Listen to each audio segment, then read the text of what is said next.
House Resolution number 989, together with the findings, conclusion, recommendations contained in Committee Report number 261 are hereby adopted.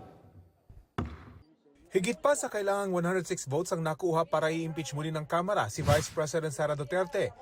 257 na yes, 25 naman ang no at 9 ang abstain. Ang boto rin ngayon ay higit pa sa mga boto ng naunang impeachment noong isang taon.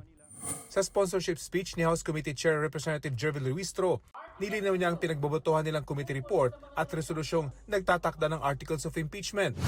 Marami na raw kailangang ipaliwanag ang bise.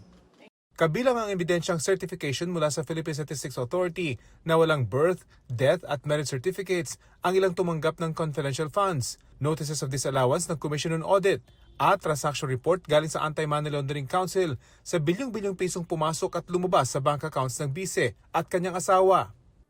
Kahit wala siya sa pagdinig, pinag-aralan pa rin ng Committee on Justice ang bawat dipensang inilabas ng kanyang kampo.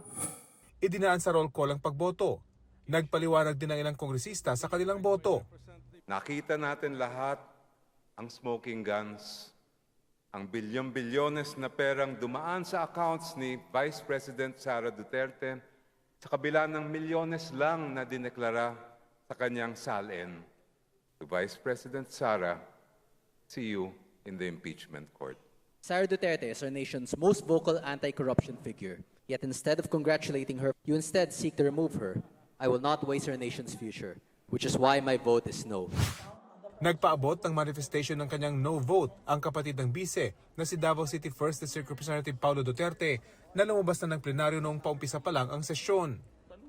Sir, is this walking out? Huh? Yes. Sa tingin mo, saan tayo papunta? Are you expecting this to be railroaded to the Senate? That's why you immediately No left? comment na. What will be your susunod na ano po? Mga susunod na hakbang po? Mag-lunch.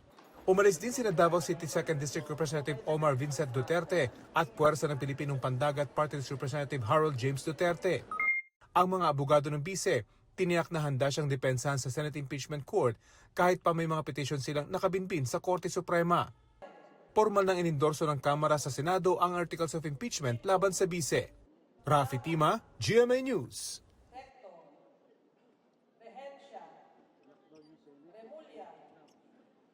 Revilla Brian, Revilla